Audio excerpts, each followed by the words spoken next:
Music permeates multiple areas of the human experience, including physical, emotional, and cognitive elements of well-being. Because music exists as a powerful tool throughout the lifespan, it can be integrated and recognized as a health behavior, as well as a mechanism for creativity, aesthetic enjoyment, connection, and lifelong learning. When music is recognized as health, music can be leveraged for optimal outcomes in educational, healthcare, and community settings. And this is going to be delivered today by the amazing Dr. SarahRose Black, who is a certified music therapist, registered psychotherapist, educator, and researcher, specializing in palliative care and psychosocial oncology at both Princess Margaret Cancer Center and Kensington Hospice. But beyond that, she's a pianist, a vocalist, a music health educator, and has performed, taught, and presented her clinical work and research across Canada.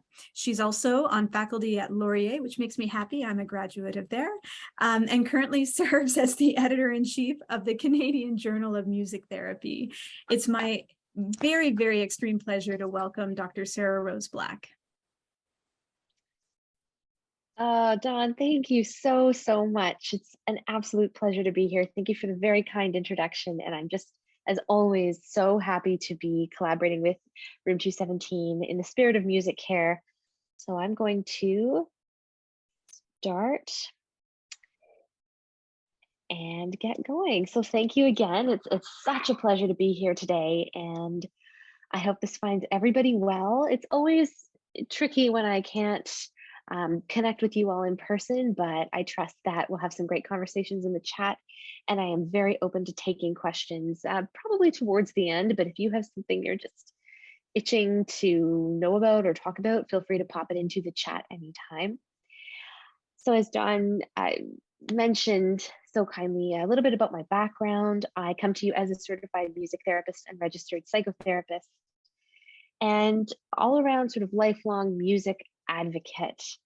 And in my studies and in my practice as a music therapist in cancer care and palliative care, I've learned a lot about the fact that music is not just an aesthetic, enjoyable, beautifully connective part of life. It is health. It cannot just be optimized for health. It actually is a form of health. So that's what I'm going to get into today. And I hope that some part of what I share today connects with some part or many parts of who you are and what you bring. So on that note, whether you're coming to us as a trained professional musician or educator, or as a lifelong lover of music without formal training perhaps, I am so excited to connect with you about this topic because I feel it is deeply relevant to each and every single one of us on this call and beyond. So we'll start from a place of what we do know. So when it comes to music and health, we know through evidence-based research that music can do so much for us, whether it is through formal training. We know that music enhances so many different parts of the brain's development from a young age. In infancy, we know that infants respond to musical cues and connect through sounds that have melody and can really pick up on different very sensitive musical ideas, even from a very early age before they can speak. We know that music education does so much more than just teach basic skills of music learning. We know it connects individuals, especially adolescents. We know that it helps with various forms of cognitive development. We know that music towards the end of life, or music for people with cognitive impairments, can do so much to help them feel connected, whether it's tapping into memories that have been otherwise seemingly lost, but somehow a song can bring it back and bring it forward, or help a person who is at the end of life connect with an important part of who they are and themselves as they face a very challenging time. We know so much about the role of music in different aspects of the human experience. We know that music is fundamentally central to the human experience. And I just want to take a moment and highlight how intense and how important that phrase is. Music is central to the human experience. So why? Because we know that for centuries, music has been used as a form of communication. So we're talking centuries ago, even before the development of language itself, that sounds were used to communicate in very primitive but very powerful ways. We know that music is a mechanism for creativity, that along with the functionality of communication through music, humans have been able to express themselves creatively through things like songwriting through the centuries, and music notation, and expressing different cultural, sociological, religious, societal ideas through music. We know that music is a form of expression, that people express their most deeply felt thoughts, ideas, and emotions through music. And we know that music processing involves core cognitive, motor, and language systems of the human brain. What's incredible is that as technology advances, we learn more and more and more about this. I put this photo up here on this slide because I think it's quite striking in so many ways. This is Dr. Joanne Louis. She's a music therapist in New York City. And she's with somebody, as you can imagine, who is about to go into the operating room, into a procedure. And I think we can sense why music might be a very powerful tool in this moment. So perhaps this individual is going in for a procedure to optimize their physical health. And there's Dr. Louis providing this sense of, we imagine, comfort, calm, ease, maybe not just for the person pictured on the table, but for the healthcare providers who are working with this person.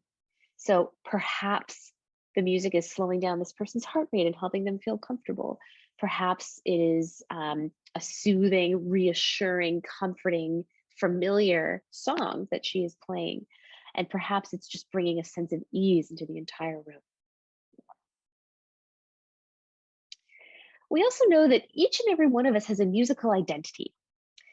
So I want you to take a moment and just consider this term, musical identity. Regardless of who you are, where you were born, what your upbringing was like, what your sociocultural background is, you have a musical identity. Think about this as your musical fingerprint, if you will. And it is made up of all of your early experiences, your associations, any training you might have as a musician, any personal preferences you've developed over the years, any assumptions you may have about what music is and what the role of music is, as well as ideas you may have created for yourself or learned about in terms of the role music plays. And all of these things for each individual person makes up their own musical identity. So what's interesting about that is throughout the lifespan, that identity just shifts and grows and changes. But the early experiences that you have are really fundamental in shaping how you identify musically. As a music therapist, I work with primarily people who don't identify as musicians. They're not necessarily trained musicians, is what I mean. And people are so quick to say to me, I'm not a musician. I'm not musical. I don't consider myself musical. But I like introducing this concept of musical identity as a way of inviting them to consider themselves as musical beings. So bear with me on this because I'm going to take this in a couple of different directions, but I want to start by saying there is so much we know about the role of music, and each of us individually has our own musical identity. And I'd like to give you a moment to think about your own musical identity before we go any further. So I'm going to take a moment and just pause speaking, but I'll read out these questions because I'd like you to consider, what is your unique musical identity? Consider your early musical associations. What stands out? Perhaps from your childhood, are there songs, artists, folk tunes, instruments, someone's voice? Are there experiences you've had throughout your life that have ingrained themselves in your memory? Do you have preferences? Surely. Do you have musical training? What are your ideas about music? I invite you to reflect on this. Consider your own musical fingerprint.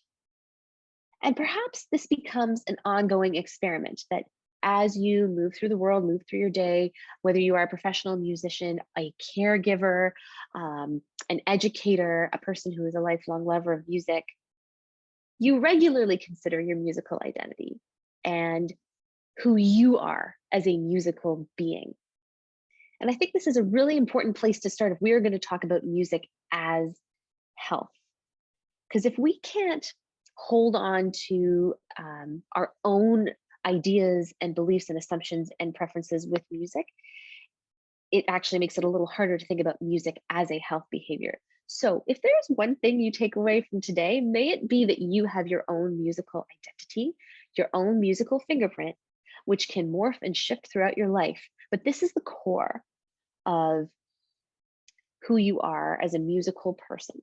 And I believe it is the core of how we can use music as a health behavior. I ask you another question. Have you ever considered music as health within your own life? I put as in italics because we often think of music as enjoyment, as recreation, as fun, as aesthetic, as powerful, as associative, etc. But have you ever considered music as health? Not just music. Speaking of music, there's my clock in the background. Music in health. For example, what I do, I am a musician in a healthcare setting, also a healthcare provider, so that's music in health. But music itself as something healthy to do. So think for yourself what comes up as I say that. Have you considered music as health within your own life? So that could mean any number of things, right? Think of music as a gateway to enhancing your health. Music is a portal, if you will, into various experiences emotionally, physically, cognitively, mentally. You enter into the world of music, and so much happens in many different parts of who you are. But I'm going to take a step back. We know that we each have our own musical identity and our own musical fingerprint. And I'm getting to sort of the peak of this around music as health, but I think we actually have to define what we mean by health, because that's a very loaded word. What health means to me might be very different from what health means to you. It may be very different from what health means to somebody who has grown up in a very different cultural background, maybe in a different part of the planet, even a different part of the country. We might talk about different things when we talk about health. So this is another very unique personal experience. While there are some fundamental universal ideas about health, like optimal physical functioning, optimal emotional functioning, and mental health, there are definitely unique things between individuals that we consider health. So one person might be a firm believer in mindfulness as a health behavior, while another might consider, physical health to be the top of the list when it comes to what defines health. So think for yourself. When you consider yourself as a healthy individual, what does that look like? It's interesting too, because it isn't just about physical health. I think often about the patients I work with at Princess Margaret Cancer Center who have a cancer diagnosis, who still talk about optimizing health, even though their body is dealing with a state of disease or ill health. They can still find health in other areas. So ideally, we have a broad idea of what health means, and we have a very layered idea about what health means. And I think globally, health is made up of many components, regardless of your background. And of course, this can be tailored, and this is very unique person to person. But I have a couple of ideas in this pie chart here. So certainly nutrition can be a very important component of health, physical activity, but also considering things like socialization, mental stimulation, and even spirituality. Can spirituality be a component of health? Absolutely. Maybe for some more than others. Do I feel healthier in a way if I have been more physically active? Sure, absolutely. If I have socialized in a rich way, does that help me feel healthier? Absolutely. What's interesting is thinking about the pandemic and how that's affected our understanding of health. So being isolated from each other has, now we certainly know and have seen, impacted mental health in such a profound way. And now, as Dawn mentioned, we're back in person. There is such an energy about that. There's such a magic to that, as she so beautifully said, that we are socializing again, and it does wonders for our health. So we know that our health is made up of many components unique to each of us. And optimizing our health depends on our attention to each component. So consider, here's an analogy for you. Your body is a musical instrument. So for those of you who play a musical instrument, you know that in order to maintain it, you can't just maintain one part of the instrument, right? If you are a cellist, say, and you have not changed your strings in a really long time, or your sound post is out of alignment, or your fingerboard is tilting over, or rather your bridge is tilting over, or something is cracked in the body of the instrument. Attention to each component is necessary for optimizing overall health. The coolest thing about music is that it connects to all of these components and to all parts of the human experience. So if I circle right back, you remember that you have this is part of who you are as a human being. You have a unique musical fingerprint and an identity, and that can connect to all components of your health, whether you define health as physical and spiritual, as cognitive and social, or as all of the above. Music connects to all components, to all parts of the human experience. I'm going to dive a little bit further into each of these in some future slides, but I will pause and bring you back for a moment to that earlier picture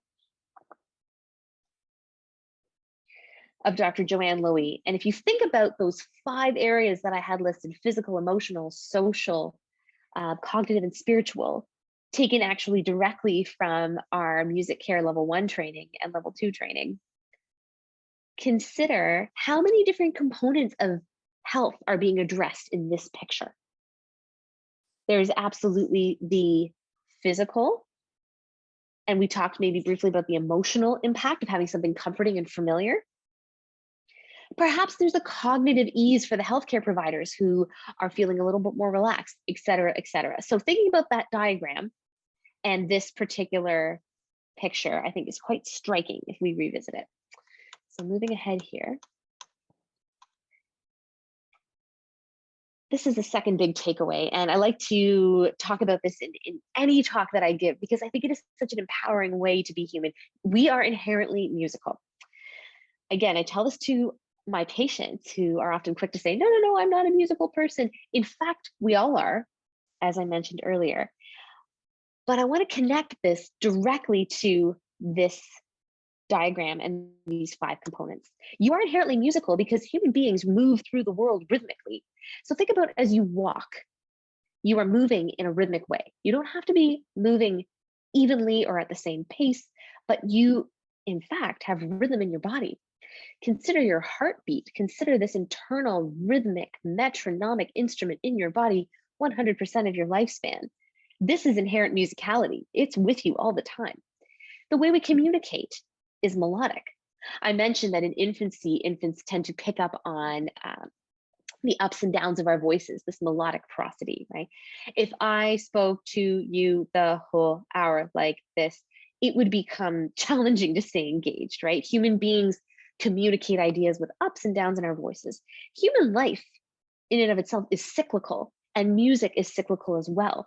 We have varying dynamics and tempos, speeds, momentum, things ebb and flow. These are musical ideas as well. We have rhythm, we have cadence. This analogy can stretch really, really far because I think it is just so powerful.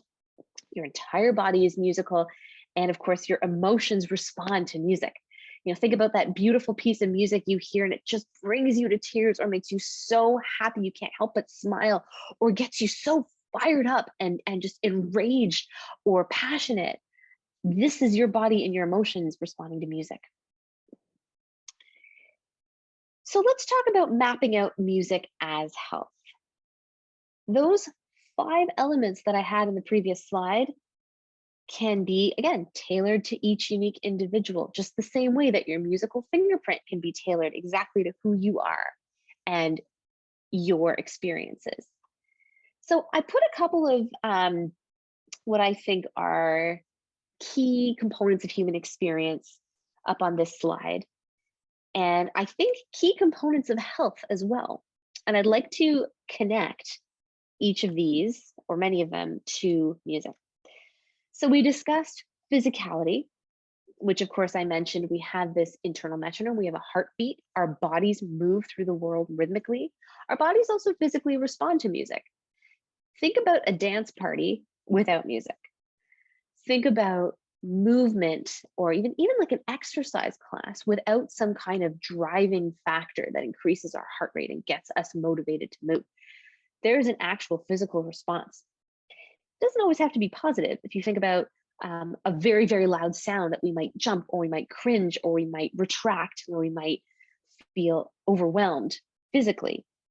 This is a physical response to music. This is almost involuntary as well, which is why I think we just are inherently responsive to music. I'm going to go through each of these with a couple of stories that I'm going to pull from my music therapy work, but want you to start to consider these in your own life, in your own experience. Certainly identity, when we think about our cultural identity, we probably have songs that connect to who we are and how we identify. We can express ourselves musically through whether we are songwriters ourselves, or we have curated playlists that we feel are part of who we are and help us express what we feel and what we believe in. I'm going to save my story about empathy till a later slide. Spirituality in many ways can be an obvious one, because religion is so intimately connected to music, and music to religion in so many ways, but also to this idea of feeling connected spiritually to something bigger. Sometimes that sense of connection to something bigger goes beyond words. And it's in these moments where music can step in and absolutely express what it is we feel, we believe in, we feel spiritual about, we feel moved by, however you define spirituality. Again, I'm being almost intentionally broad as I'm describing these different aspects, because they are so unique to each individual. And what I'm hoping is happening with each of you is you're going, okay, yeah, I can see how that fits in my life in this way. Or maybe that doesn't fit as well into my life, but I can see it fitting into a more general aspect of humanity. Or you take it and you personalize it, and it feels unique to you. Music helps us feel safe. My initial foray into music training was in music education in university, and I spent many years as a music teacher. And I actually had teenage students especially tell me that the piano lesson was one of the safest places for them, because when they could play something that spoke to their emotion, it felt like a safe way to express themselves. I won't speak in too much detail about music and cognition. However, we do know, again, from so much excellent evidence-based research, that music is key to, pun intended, retrieving memories when they've been otherwise seemingly lost, and enhancing our cognitive abilities, especially in childhood and infancy, even through adolescence, helping us make connections and create ideas cognitively that we perhaps wouldn't in a different way. And finally, connection. We're all on this call together because there's something about the title of the talk, or music care, or something about understanding music as a health behavior that brought us all together today. And that's one version of, or one sort of example of connection. But consider a concert. Consider a concert experience when you are connected to thousands and thousands of strangers because you're all singing along to the same song. Consider the connection of sitting in an orchestra with a number of different people who you may or may not know very well, but you are connected because you are playing music together.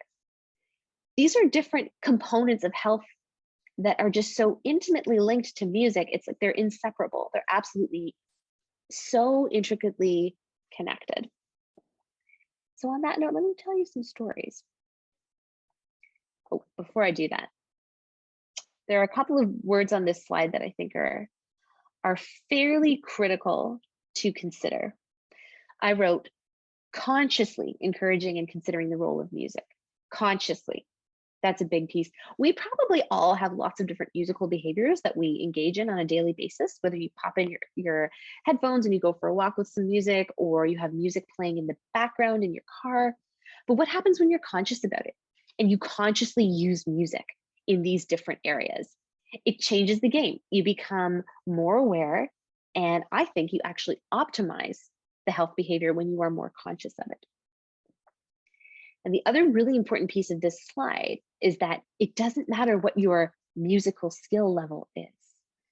Okay, it doesn't matter if you have musical training, great though that may be, right? Like many of us on this call, I'm sure, have some formal musical training. But even if you don't, you can still tap into inherent musicality. And if you do it consciously, it's a very powerful way of optimizing physical, mental, potentially social, community, emotional health, and any other type of health that fits in with your specific life experience and identity. So I'm going to just skip ahead here in the interest of time, but I may circle back. I'd like to tell a couple of stories. I did speak a little bit about physical health, and you saw it, I think, pretty vividly in that picture with Dr. Louis and the patient receiving the anesthesia about to go into the OR. This is one example of many, but we could take an everyday experience like walking, like exercising. What happens when we consciously engage in music in tandem with this health behavior, this health activity? For example, if I put my headphones in and I have a piece of music that is really upbeat and really lively and I'm going for a run, chances are that I'm probably going to feel a little bit better, stand a little taller, maybe move a little faster, and perhaps just have an overall better experience. Again, this isn't a guarantee, but it's a very common way that people enhance their physical health. So my argument here is that the music itself is actually the health behavior, because when we put that music on, so much is happening physically in our body immediately. Our heart rate is up, and maybe our blood is flowing and we're breathing a little bit deeper. And all of these things optimize our physical health. Again, they are so deeply, intimately linked. I work with patients every day who are facing some of the most difficult emotional and physical challenges of their life. Often these are people who have recently received a cancer diagnosis, or perhaps they are going through treatment, or they have experienced a relapse of their disease, or they are facing the end of their lives. And again, if one area of health is compromised, like one's physical health, this doesn't mean that we can't tap into another area, like emotional health. And when I come in with music, I'm very interested in that person's musical fingerprint, that person's musical identity. So when I work with a patient, that's often my starting point. And what's amazing is when you open up that conversation, what is your musical identity? Who are you musically? It can be a beautiful segue into tapping into emotions, because music is emotional health. When we can tap into pieces of music and ideas about music and associations with music that are powerful and pleasant and comforting and relaxing and enjoyable, etc., this can bring about a deeply felt sense of emotional well-being, of ease, of comfort, of calm, of happiness. And perhaps it's a difficult emotion that's felt. Maybe it's grief, maybe it's anger, maybe it's a very sensitive emotion that comes up. But again, there is power in that. There is catharsis in that. There is potentially a release in that when we can tap into something very deep. So music itself can function, yes, as the gateway, yes, as the portal, but in and of itself, a song can be that health behavior. It can be that emotional, powerful way to connect with oneself and to express oneself and allow perhaps for this healthy experience to emerge, right? Which doesn't necessarily have to have like a sense of happiness or enjoyment about it. It can be a difficult emotion, but in effect, it can be a very powerful way to find that release. Mental health is such a big conversation right now, especially as we come through this pandemic, and each of us having our own unique experiences with mental health, but globally having a profound effect on our mental health. This concept of isolation. And I found, as I sort of witnessed different ways in which people were using music during the pandemic, music functioned as mental health. It wasn't just a way to access or a component of. I found that people like really relied on music, myself included, as a mental health behavior. So intentionally, consciously putting on certain music to help us feel a certain emotion, which maybe perhaps helped us feel more connected to ourselves or to others. In a time of isolation, doing things like being at concerts, even if they were virtual, or sharing music with friends through virtual platforms was a powerful way to connect. And beyond that, having music express something beyond words, I found was a very powerful way to engage in one's mental health, in terms of just acknowledging the intensity of what it was we experienced during the pandemic, because music often said what words could not, right? And this is, again, one of the most powerful things about music. What was also really nice is thinking about associations and ideas about music individually. I found that when people talked about their own preferences, their own musical fingerprints, it sparked a lot of levity and lovely conversation in a time of extreme isolation. So it was really nice to kind of witness the power of music despite the intensity of what was happening in the world. And to this day, I see it. I see it when people are feeling lonely. People turn to music. Which brings me to one of my favorite stories to share about music as empathy. Empathy can be a really powerful component of health. To feel heard, to feel validated, to feel seen, to feel supported can be extremely powerful and healthy. And when we are not seen or heard or validated, or we feel isolated in that way, that can also be very detrimental to our health. So empathy. Here's a story about music as empathy. I was working with a young patient who was in his mid-20s, and he was diagnosed with leukemia.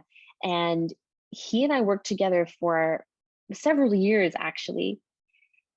And we did a lot of different things in music therapy, but something he shared with me stood out. I've never forgotten it. And with his permission, I tell this story many, many times a year, because it just, I think, speaks to music as empathy in the most powerful way. He said, you know, SarahRose, being someone in my 20s with advanced cancer, I have a lot of great friends, and they are so well-meaning, and they are so kind, and they're really there for me, but they don't get it. They just don't get what it feels like to be isolated with cancer by myself in this hospital room. I can't help but feel really lonely, even though my friends are wonderful. They try, but they don't get it.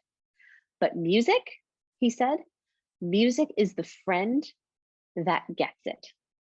Music is like my one friend who understands me, who says exactly what it is that's on my mind, who's there for me regardless of what I'm going through, or how terrible I feel, or how reclusive I am. Music is the friend that gets it. So I share this with you in the hopes that if there are times for yourself or for someone you love or for a community that you care about that feel extremely isolating and you do not feel seen or heard or validated, trusting that music is that friend. This takes us back to that idea of a musical fingerprint, that there are deeply rooted songs and associations with music that can be there for you in times of vulnerability and sadness and intensity. And music can be that friend that is there for you no matter what. So this, in my mind, is a beautiful example of music as empathy. And finally, identity.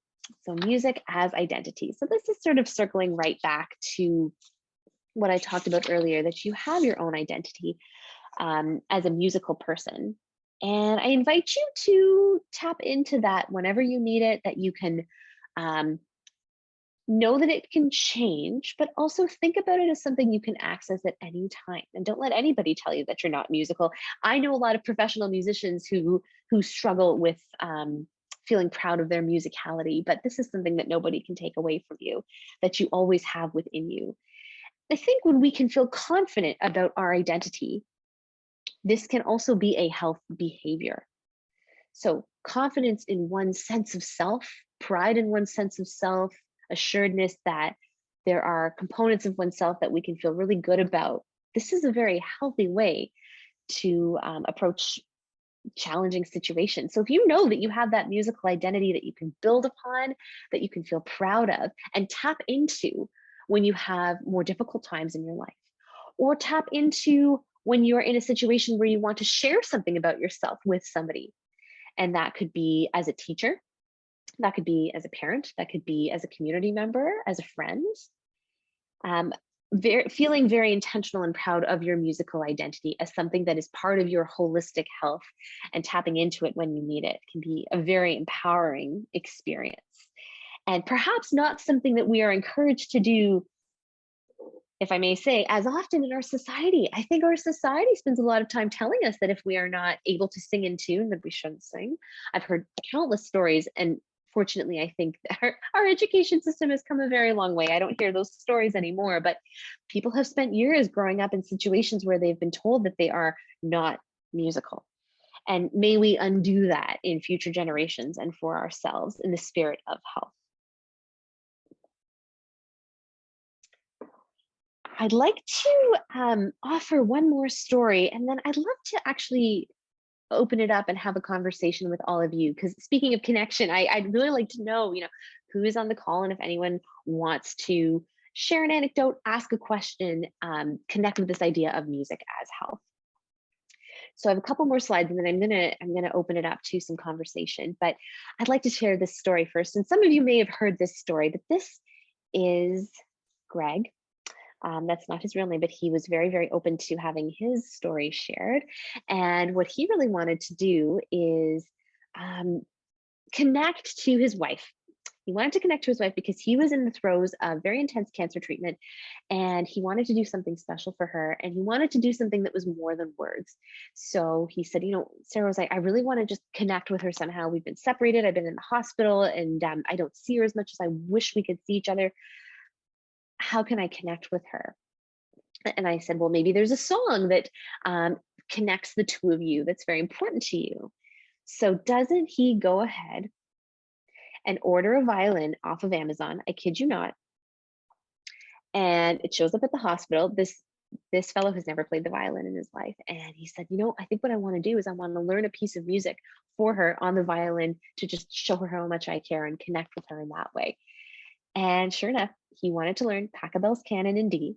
So for any of you who are familiar with the piece of music, it's not necessarily something easy to play on the violin, but boy, was he determined, and he was so unwell. And what we ended up doing is I taught him how to hold the violin and play a beautiful open D string while I played the melody of Pachelbel's Canon.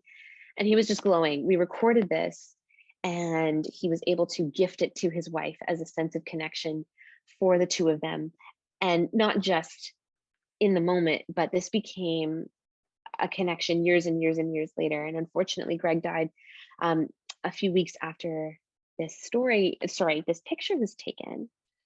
And his wife to this day, and this is many years ago, tells me that this is a way that she feels ongoingly connected to her late husband. And I feel connected to this gentleman and to this profound sense of telling this story. I feel is a beautiful way that his memory stays alive, so to speak. But that song is the connection point, right? Because that was the song his wife walked down the aisle to. And this is why he chose that song. So again, with his permission at the time, I'm very glad to share that story, because I think though his physical health was failing, he was able to connect with his own sense of identity, his own musical fingerprint, his wife's. He connected to me. I am now able to connect to all of you through this story and share this all through this song. So there it is, a lovely example, thanks to Greg, of music connection.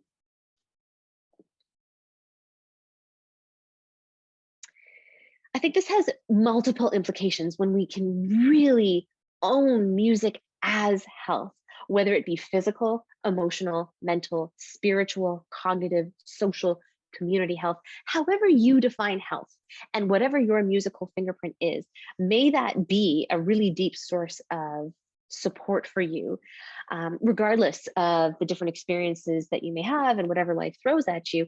I think this has deep implications if you are a caregiver. Consider if you're caring for someone, if you have cared for someone, if you anticipate caring for someone, as I think all of us do, or may find ourselves caring for someone at some point, that we can tap into their musical identity and our own as a form of connection, but as a way to optimize their health, even if it is not physical, or maybe it is not religious or spiritual, but perhaps there are ways that we can find points of connection and use music as a health behavior, not just like taking it beyond the aesthetic enjoyment, but being conscious of everyone's unique musicality, inherent musicality as human beings, and own this. And I do feel that healthcare in general is shifting. We know it is shifting in a lot of ways that perhaps are not ideal, but I have a deep sense that healthcare is inviting the arts in a really powerful way. And this is only growing year by year. And I think shifting our perspective to music as health, beyond music as enjoyment, music as recreation, music as aesthetics, can really be a powerful way that we can do this in our own lives, as well as in the greater communities in which we work and play. So can we integrate an understanding of music as health into our everyday lives? I invite you for a moment to pause and reflect before we chat. So do you currently integrate music into aspects of your life? I would imagine many of you do.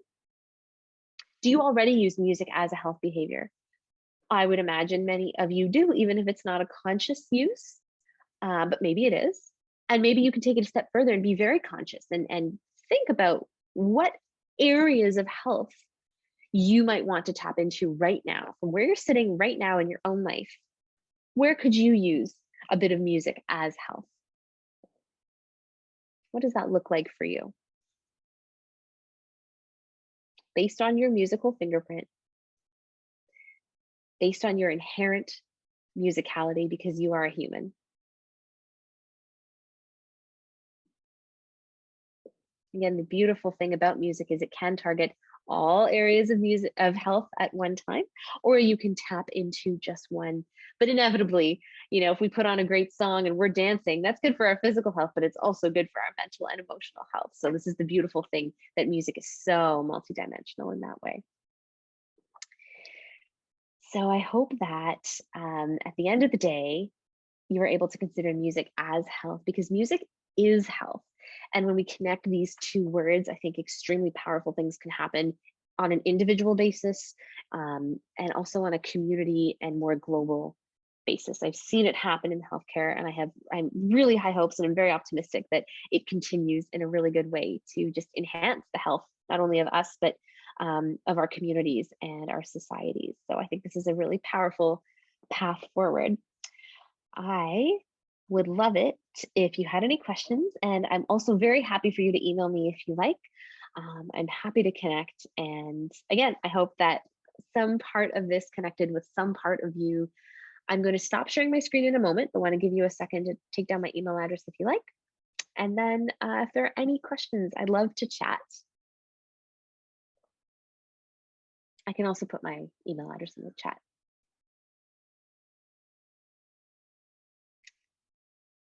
Okay. Thank you very, very much for the presentation so far. And at this point, I would invite those of you that feel comfortable, go ahead and turn your camera on. If you want to ask a question yourself, or come forward and ask a question, or consequently just pop your question into the chat, and I'll moderate it, or SarahRose will read it for you. So for those of you that want to step forward and ask a question, go ahead. Maybe actually, SarahRose, could you pop your email into the chat there, and so that everybody can have that? That's very gracious of you. Thank you.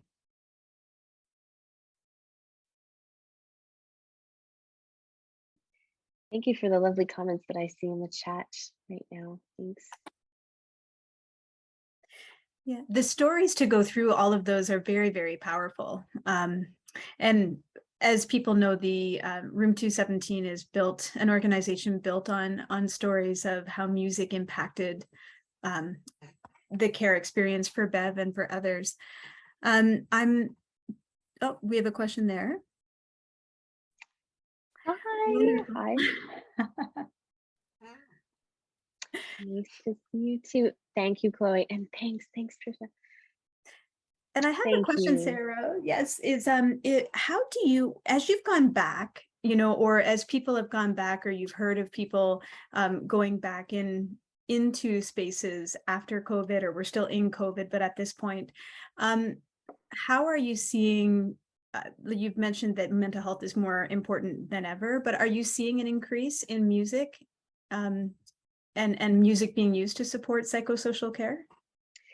Yes, absolutely. And I think as there's been an increasing conversation about and focus on mental health, because I'm in the world of healthcare, I think a lot about healthcare providers and their ongoing struggles with burnout and those stresses. I do find in a lot of conversations with them, music is what people turn to more than ever on a very personal basis. But I also find institutions are interested in music to support their healthcare providers. I know some of the work in the hospitals that I work with, there's been a focus on providing more musical opportunities for healthcare providers. But I also see it just, on a very personal basis, people sharing stories with me, like the number one thing I want to do is get to more concerts now that they're back. Like that's what brings me life. That's what brings me hope. That's what brings me energy. I hear that all the time, which is so inspiring and invigorating. I also think there's more and more excellent research being done, especially like music in the age of COVID, how it is connecting us and how it is providing a sense of ease and relief amidst all the stress. So yes, I think it's happening personally, I think it's happening institutionally, and I think it's happening actually academically as well. That's great. And in the heart of it being September, there are some folks I know on the call that work with youth, Trisha and others, Nicole with the youth orchestra, others on, and myself, as an educator as well. And I know that you delivered this at the coalition in the spring, which is sort of where, your music is health concepts. Is there, we often talk about care and hospital context, but the philosophy of what you're sort of talking about, is there a way that you might suggest teachers bring that into the classroom? Not just the music teacher, but in general? That's a really great question. And I think such an important group and paradigm to target, like teachers, the education system, young people as they are developing their own sense of confidence. I feel really strongly about encouraging students to think of themselves as musical regardless of their skill levels. Mm-hmm. Because I think that, it carries on throughout their lives. And I'm talking like the adults that I work with are often reflecting on their musical experiences as kids, as teenagers, as young adults, etc. Like it really stays with you, regardless of whether it's a music teacher telling you something or a teacher of a different subject. So I think encouraging people to own their musicality. And also, it can be something very, very simple. Like I've heard stories of educators using music at the beginning of the day, at the beginning of a lesson, as a way of teaching a concept that's really fun and engaging. And that kind of stuff really sticks for students when there's that aesthetic enjoyment and that fun. But I think also that sense of relaxation at the beginning of the day, or getting energy levels up and getting people pumped up and getting students energized. So all of these things I'm hoping people consider as health behaviors, not just as, use of music for fun. You're actually tapping into people's sense of health and sense of well-being. So focusing on people's musicality and really encouraging students to think of themselves as musical and own that and celebrating that, because we all come from such different musical backgrounds.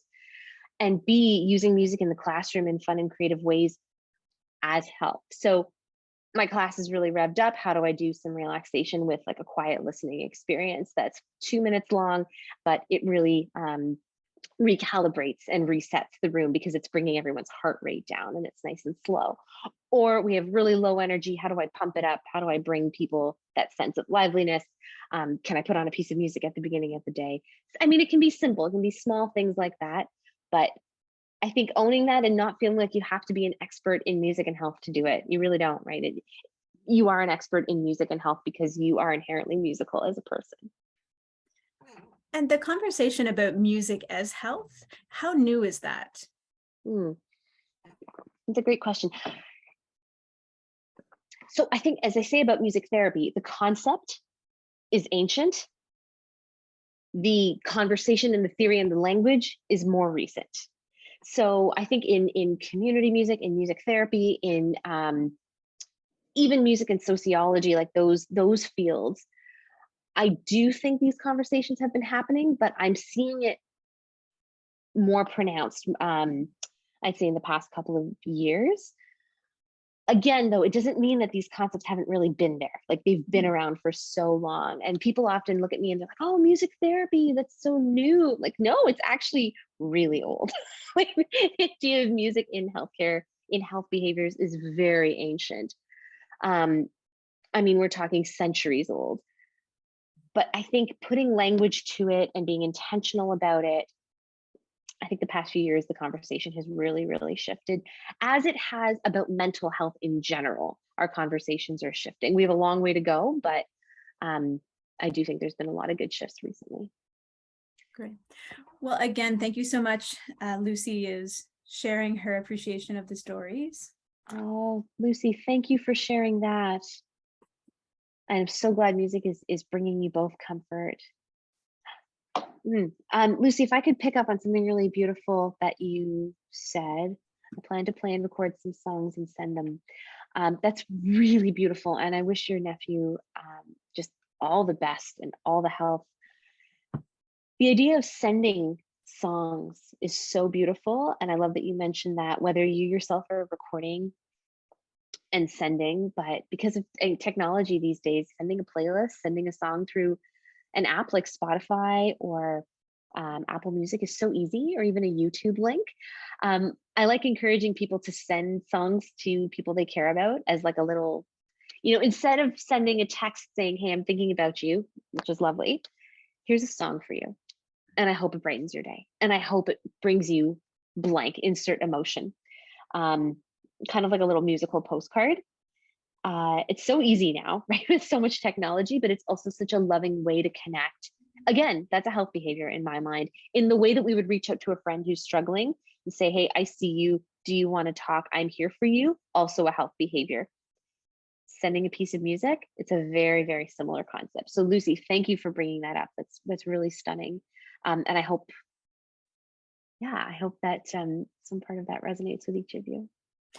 And if I can, SarahRose is a new mom. Can you share with us a story, just an inspiring story, or a happy story of a moment you've shared music with your son? Oh, thank you for asking that, Dawn. Yes. What's been really interesting is in pregnancy, there was a lot of music. As my work at the hospital, I was singing and playing every day, and I'm convinced that some of those songs now are maybe a little bit familiar, maybe a little bit comforting. So it's funny because I'm doing a lot of the songs that I would be singing at work, and a lot of lighthearted songs, but a lot of really like heavy, intense, emotional songs, and there seems to be connection. But it is amazing watching an infant, I guess who's not so infant anymore, watching them focus and connect when they hear sounds. And when they hear familiar sounds, whether it's a familiar instrument because I'm playing the guitar, or a familiar voice because it's someone they know. So I think, for me, just the familiarity and that link, that music can play a role even prenatally. I do want to, thank you for that, Dawn. I do want to acknowledge Christy's really powerful and beautiful comment. Wow, thank you for sharing that. And that was 15 years ago, and you'll never forget the impact of, oh my goodness, I'm so deeply sorry for that loss that you experienced of your child, and how powerful that you have that piece of music. And that was connected through your family, that your brother wrote. Speaking of connection, that is just an absolutely beautiful and powerful story. Thank you. Thank all of you for sharing personal stories and and experiences. I really appreciate that. Absolutely. Absolutely. I'm just wondering if people don't mind, as it's our first webinar, and if you feel comfortable, we'd love to take a picture. You do not have to. You can scoot off the call if you're not comfortable, or just have your name and not your face. Totally acceptable. But if we could take a picture, that would be really, really wonderful. We would be so thankful to share the message about our webinars. I see familiar faces. Hi, Tricia. Me We were too. teaching colleagues together. Beautiful. Oh, nice to see your faces. Thank you. Great. And Tanya, who is our administrator of all things like this, do you want to give us a countdown? Sure. Everybody ready with the big smiles? 3, 2, 1. Thank you very much. That's it. And thank you for sharing. I'll just share one thing about my son as we leave. And that is when he was 2, I was in the car in a parking lot, and Hey Jude came on, and I didn't have my iPhone on me. It was just on the radio. And at the end of the song, you know, where it's all the singing and stuff, he was so into the song that he started crying. And he just, like, it just was this response that, you know, and then he was again, Mom, again. And I couldn't put the song on because it was on the radio. And it was this moment that I'll always remember, where a piece of music had a profound impact. And I just wonder, SarahRose, with what you said, if there was some connection when I was carrying him, that, you know, because I do listen to the Beatles, if there was some, you know, like emotional connection with that song. But on that note, we can't thank you enough. And thank you for sharing, everyone. I'll see you in October. Thank you all. Take care, everybody. Thanks again.